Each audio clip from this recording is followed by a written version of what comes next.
আল্লাহর বিধান মানে না, কিন্তু আমরা তাদেরকে নেতা মানি। নাই মনে হয়? এক ফিটে বাড়াতেও আছে, সব জায়গায় আছে।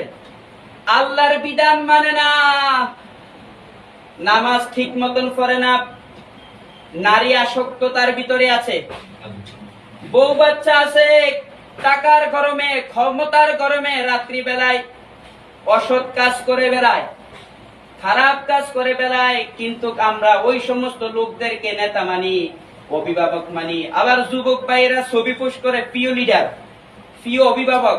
আফসুস, ওই সমস্ত যুবকদের জন্য আফসুস, যারা এই সমস্ত কুফুরি মতবাদওয়ালা লোকদেরকে প্রিয় লিডার, প্রিয় অভিভাবক ভাবে, ওই সমস্ত যুবকদের জন্য আফসুস।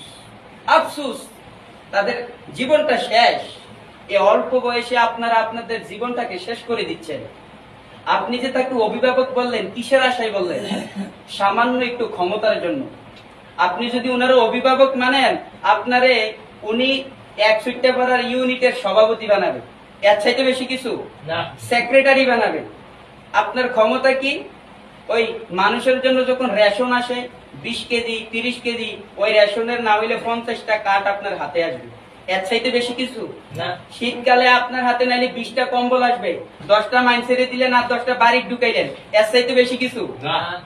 এই সামান্য কিছু ক্ষমতার জন্য, সামান্য কিছু বস্তুর বিনিময়, অল্প কিছু টাকার বিনিময় যে সমস্ত যুবকরা তাদের ঈমানকে শেষ করে দিচ্ছে, কুফরি মতবাদওয়ালা লোকদেরকে প্রিয় অভিভাবক বলতেছে, আল্লাহ রাব্বুল আলামিন তাদের কথাই আজকের আয়াতে বলতেছে, কুফরি মতবাদওয়ালা অভিভাবক যদিও তোমার ভাই হয়, যদিও তোমার বাপ হয়, তাহলে তাদেরকে পরিত্যাগ করো। কে বলেছেন? আল্লাহ। পরিত্যাগ করে দাও।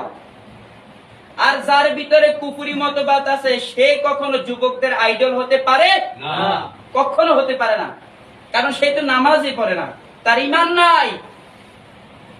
এখন আসেন, আজকে আমরা ঈমান ভঙ্গের কথা শুনবো।